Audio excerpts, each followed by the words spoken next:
em João 4, você vai ver a discussão e a mulher está falando muito claramente, a mulher samaritana, que é aqui ou lá o lugar de adoração.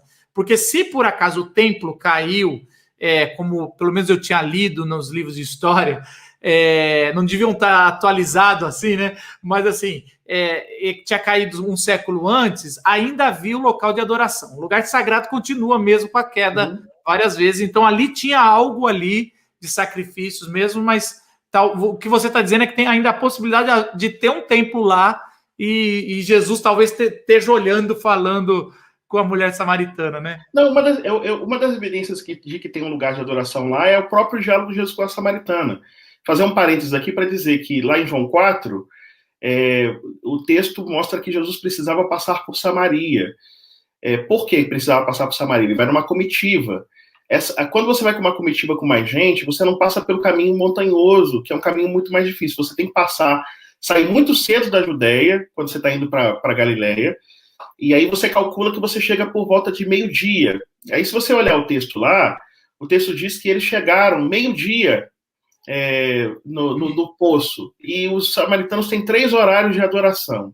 Eles adoram a Deus. Eles se retiram para adorar a Deus de forma exclusiva nesse ambiente sagrado, às 9, meio-dia e às 3 da tarde.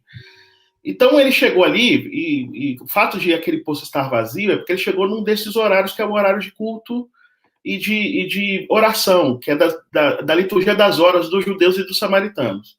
Então não era para ter ninguém ali. Então ele pede para aquela mulher para servir água, porque aquela mulher ela deveria estar junto com os outros samaritanos na atividade se ela fosse samaritana. Portanto, ela não estava lá, isso já é um dado. Aí Jesus pede água, ela levanta a questão étnica. Por que você pede a mim água, sendo tu judeu e eu uma samaritana?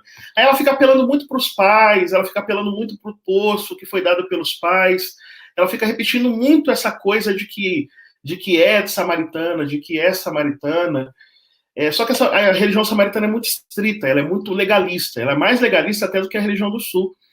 E aí, num dado momento, quando Jesus pergunta para ela sobre o marido, e ela fala que não tem marido, aí fala assim, Jesus fala, bem disseste, não tem marido, porque você já teve 5 maridos e que está contigo não é teu marido. Isso já é razão dela estar proscrita no ambiente de oração dos samaritanos. Logo, ela faz muita questão de dizer que é samaritana, mas ela sonega a verdade de que ela está impedida de estar circulando junto à comunidade dos adoradores, à comunidade cultica samaritana. Por isso que Jesus diz que os adoradores que Deus procura são os que adoram em espírito e em verdade, porque desde o começo ela está mentindo.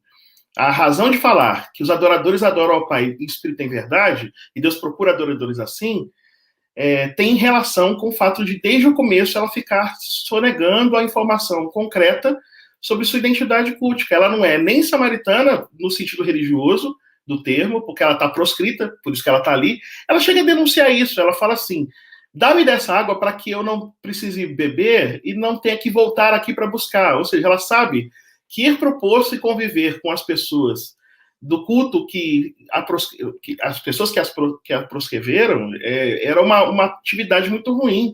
Então ela denuncia até a vontade de ir para o Templo de Jerusalém, né? Ela pede, quando outra informação que está lá no texto, para quem conhece tradição talmúdica, quando ele diz assim, Jesus diz assim, do seu interior, se você crer em mim, vai fluir rios de água viva. Isso